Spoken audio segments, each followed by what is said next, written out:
Hey guys, welcome back to the channel. Thanks for tuning in. Today we have a special treat for you. We have up for review Transformers War for Cybertron Generation Select Exhaust. So for those who don't know, a little bit of background on this guy. He is a mercenary in Transformers lore. He has no loyalty really to anyone but himself. And he is what you would say an unscrupulous or unsavory character. So, taking a closer look at the figure himself, this is based on the mold for Earthrise Wheeljack. So not many things are different here. Get a little bit of close-up here first. The main difference is going to be that head sculpt. And then you'll notice he does have the mercenary symbol here instead of the Autobot symbol. Of course, his paint job is different, but from a mold standpoint, those are really the only, this particularly, is really the only noticeable difference. So for those of you who have or are familiar with the Earthrise Wheeljack figure, nothing here is going to surprise you. He's a good figure. The Wheeljack figure as well is. I think his robot mode looks pretty good. The car mode or the alt mode looks fantastic. They're both based loosely on a Lancia Stratos, which was, of course, Wheeljack's original form in G1. So it's good to see the callback again to the G1 figures. He does have 5mm ports all over his body. He's got a couple here on his shoulder. He's got some on his forearm. Of course, the hands are 5mm ports. And he has a few on the back. And, well, we'll see when we get there. These are actually the backs of the car, and we'll use those.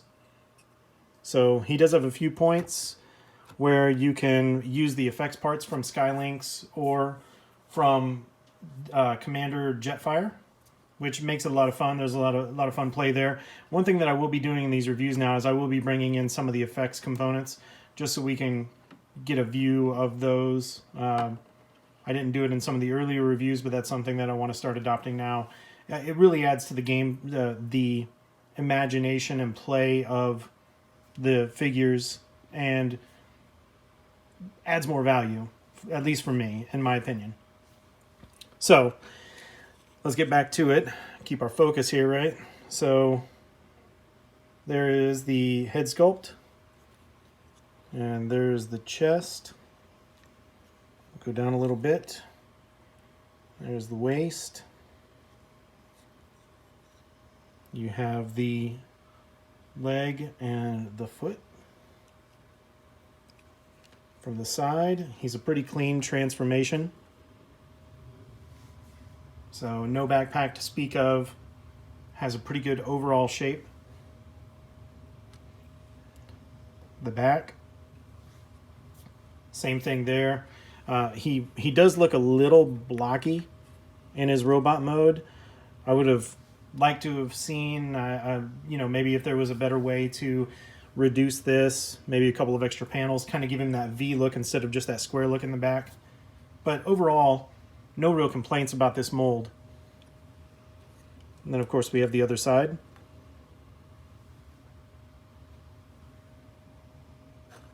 All right, he does come with one accessory, which is his missile launcher here.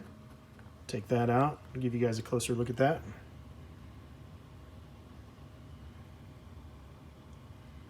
So, relatively simple. You have two ways that you can mount this. You can use the 5mm port in his hand, in his forearm, in his shoulder, or you also have this tab right here, which you can use on the slots up top, which is how I display my Wheeljack. I just didn't know if I wanted to display my exhaust the same way. So I like the idea of exhaust just having a weapon in his hand, kind of giving you the old stick 'em up. Oh, I digress. Before we move any further, we need to talk about the packaging. Packaging on this guy is a little different because this is a Generation Select. It's not something that's necessarily available in stores. It's something typically that you would buy from Hasbro Pulse, or you would find on eBay or TF Source, Big Bad Toy Store, those kind of places like that. So the packaging itself is just a cardboard box. You do get all the relevant information there. You get all your warnings. You get the War for Cybertron Trilogy logo there. A little bit of an Autobot logo. And on the bottom, you get lovely cardboard with the remnants of the sticker for the Generations. So let's go ahead and open that box up. Not a whole lot to see in this, but I think the detailing's kind of nice. So you have this hexagonal pattern with, I'm going to assume, is some Cybertronian right there. Then you've got a few of the different logos in there. And then inside the box, this was just the vacuum molded plastic that exhaust was in. We pull that out. And the only other thing that you get are the instructions. Again, as I've said in other reviews, the instructions are pretty straightforward. They're clear, they're concise. You do get your warnings in multiple languages, in case that interests you. Full disclosure, this is the one thing that I never keep when I get Transformers. This is always finds its way to the trash. But yeah, so back to the instructions. They're clear and concise. They do a good job of taking you step by step through. So Hasbro, Takara, they're doing a pretty good job lately with these instructions. I appreciate them. And that's it for the packaging, so we're going to move that on out of the way, and we're going to get the focus back where it should be, back on the figure. So we've gone over the details. Let's talk about articulation a little bit on this guy. So his head is on a ball joint, so you do get some limited movement there. Again, with the ball joints and the heads, they are what they are. And of course, you can go full 360 if you want to. Not necessary on this guy. It's not necessary for transformation. You can adjust, before I get to the limbs, let's talk about his wings. You can adjust these wings just like you can with Wheeljack. You can move these to wherever you desire, whatever angle you think would be most appropriate. They do have, if I can zoom in on there, get my finger out of the way. So you'll see down here there is a little tab sticking out of the wing. It might be better if I could just take it off. I can show you. These are just on 5mm ports. So you have a tab right there beside the port peg. And when you put this on, you'll notice that there's a series of 2 tabs on the outer portion of this boss. So when you put the wing on, stick it in that peg, this actually creates a hard stop for you. So you take it out to the hard stop, and that's the ideal point for the positioning of the wings. That way it takes a lot of the guesswork out of the way. And then for transformation, of course, when you put the wings in, you have a hard stop that goes the other way. So you can't take it any further unless you remove the wings out of the ports. Okay, so let's talk about shoulders. Shoulders, he comes out that far. He does have full 360, but you notice that you will have to extend the arm out in order to clear, not necessarily the wing, but in order to clear the back right here. He's going to have a little bit of an interference if you try to bring him back. He interferes right there. So you do get a full 360 out of there. Bicep 90 degrees, right at 90, and then you get bicep rotation. All right, you do get wrist rotation. This is mostly due to the need for transformation, but it adds to the posability. All right, get those out of the way. You have the ever popular waist rotation. Again, makes it nice for posing. For the splits, you can almost do a complete split. You can almost go full Van Damme there. It's actually a really cool pose. I want to try something. Oh, not quite. I thought I would be able to get him where he would be flat. Anyway, there I go playing with the stuff again instead of reviewing it. So, legs kick out that far. They kick back that far. So he can do the full gymnast if you want him to. And you do, of course, have the knee bend right at 90 degrees on the knee bend. And then you have the toe portion of the foot. Of course, this is due to transformation, but you can use that for posability as well. And then you have ankle rotation. So ankle rotation about that far. Makes it pretty nice. He's a really posable figure. You can get him into some fun poses for a little bit of play. All right, so now we're going to move on to transformation. Transformation on this guy is not the most difficult thing. Just take it step by step. Excuse me. First thing we'll do is we will remove the missile launcher. And then we'll just go ahead and get his arms out of the way. There's a couple different ways that you can approach this. You can transform the legs, get those all done. You can start up here.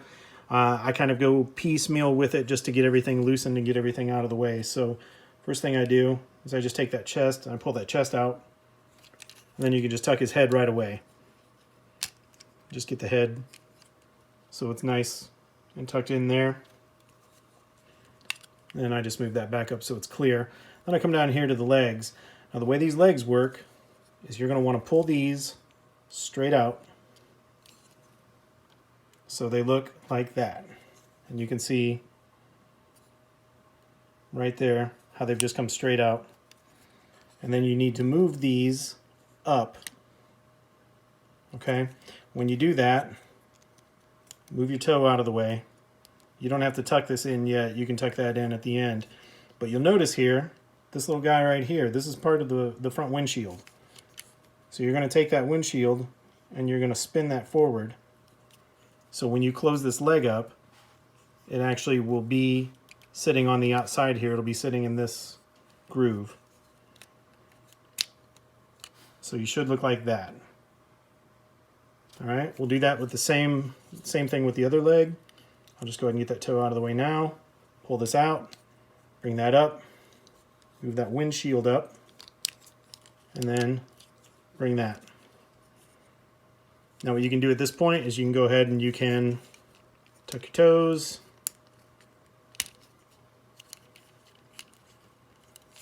And you can squeeze everything together. I say that. Transform this thing a dozen times off camera and it works great. Transform it one time on camera and it does this to me. There we go. And then the same thing over here. And then squeeze these two guys together. And there you've got the front of the car completed. At this point, you can go ahead and you can bring the chest forward. That will become the rest of the windshield or the rest of the cockpit. All right, at this point, you can rotate him at the waist, and that sets you up for the rest of the back of the car. So what we have to do back here is you have a double hinge that these shoulders sit on, so they actually will come up and they will come back. All right. And then just start getting everything in position. You're going to want to turn this where his wrists are, turn this where it's out. And then you can swing these arms down and you can start seeing where we're going with this. Now, back here, you notice that you have a tab. That's going to go into a slot right there. These are the same slots that we were using for the missile launcher when he was in robot mode. So just got to line that up, push that in. Same thing over here, bring that up, line it up, push it in. Come over here to where the arms are. You'll notice that the arms have a slot, and then there's a tab right here in this torso portion. You're going to bring that in, and you're going to line those up, and you're going to bring those together. So you should have the side completed like that. Do the same thing on this side. Bring that down, twist the wrist, line up the slot, Squeeze that in. Make sure everything's nice and tight. Give everything a good squeeze.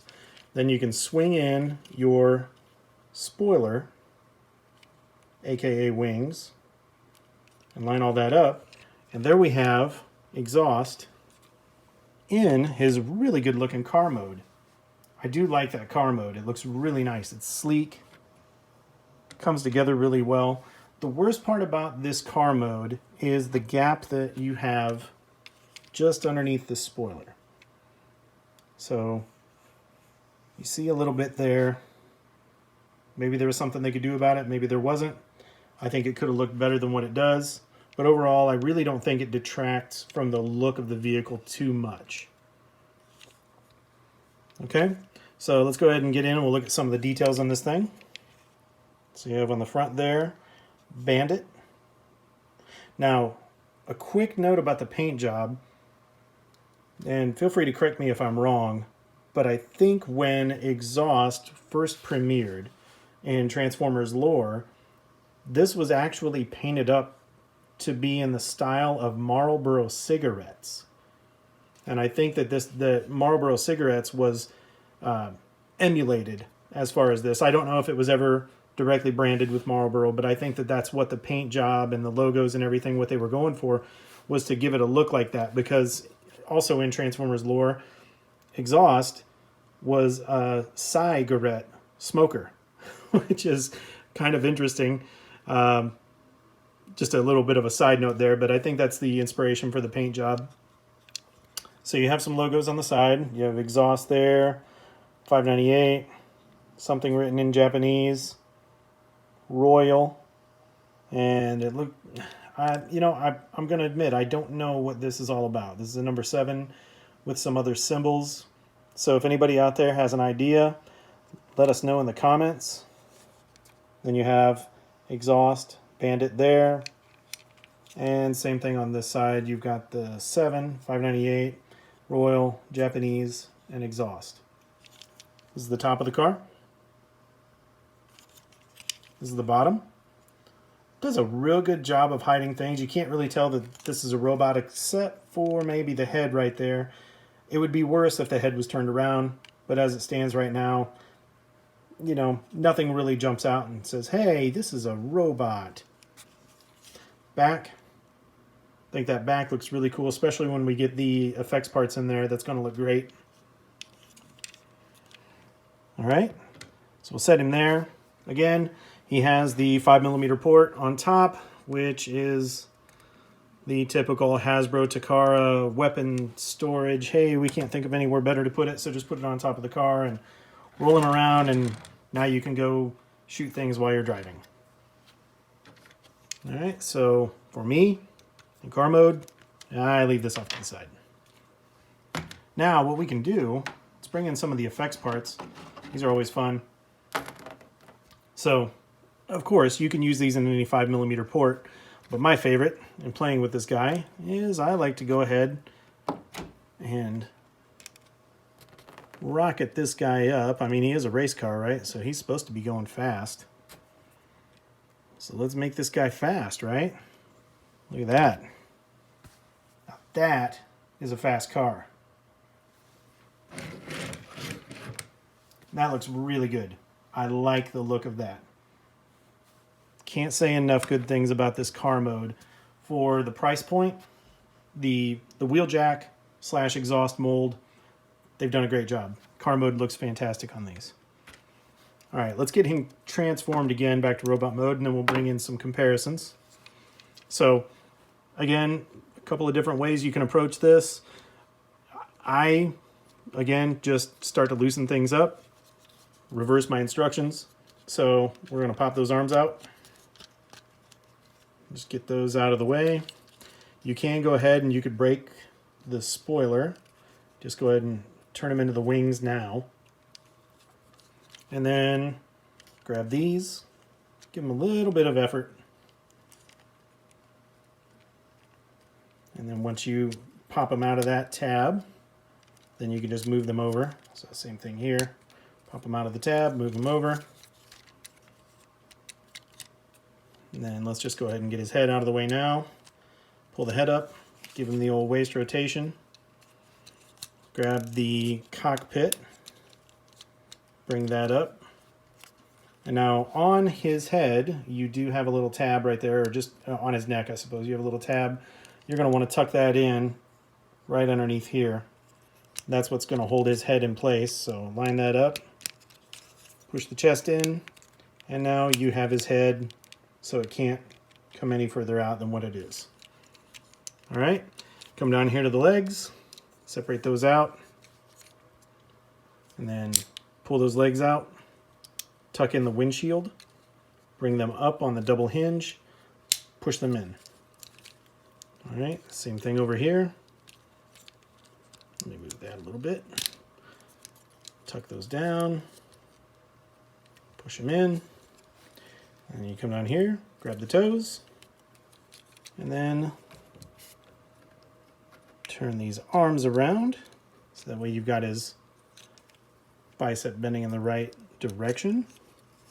Same thing here, turn that, spin his wrists, and there we go. We have Exhaust back in his robot mode. Let's go ahead and give him his weapon. And now it's time for everyone's favorite part, or at least my favorite part, the comparisons.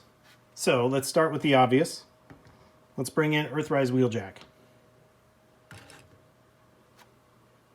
Let me pose him so we can get some similarities there.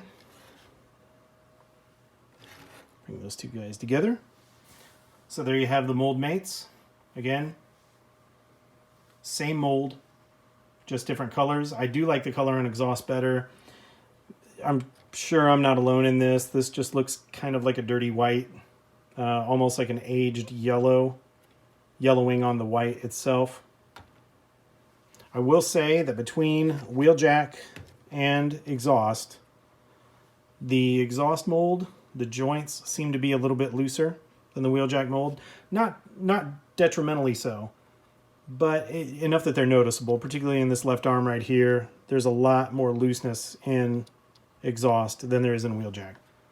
Again, not enough to be detrimental, just something worth noting. All right, so let's turn these guys off to the side. If I can line those up. There we go. Let's show the back.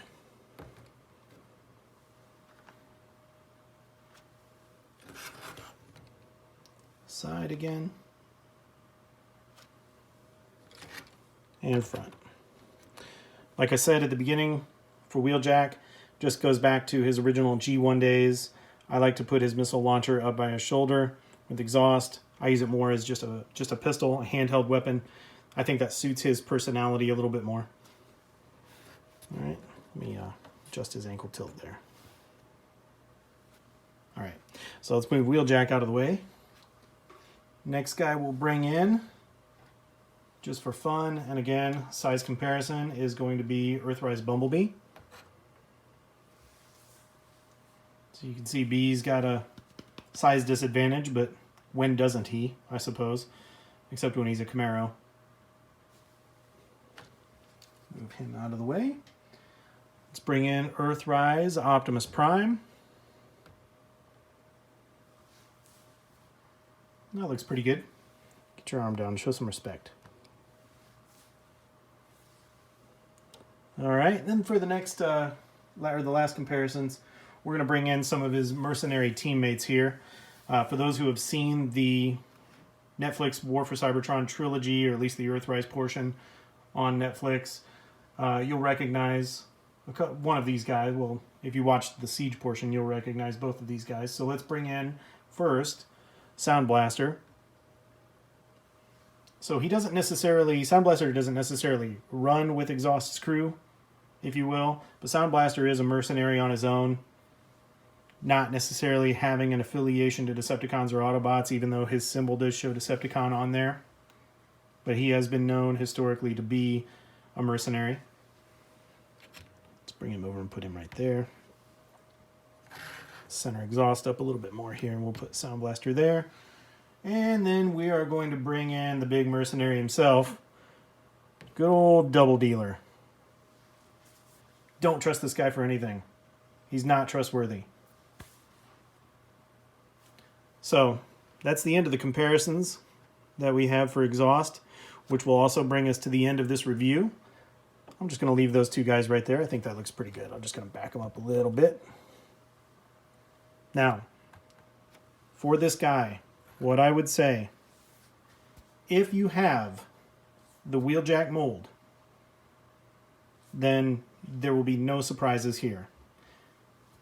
This is a toy maybe for completionists, I should say a figure, maybe for completionists, or for somebody who hasn't been able to pick up the wheeljack mold and you just stumble across this. I got this guy at a local toy dealer, and I got him for retail. Retail is right around $21, and I picked him up for $21.99. So I wasn't too broken up about that, but I would say I don't think that he is worth paying more than retail for. I would not pay scalper prices for this guy. There are very few things that I would pay scalper prices for anyway. On a side note, scalpers really get on my nerves. There are people who want these for their collection, for the love of the Transformers, not because they're trying to make a quick buck off of them.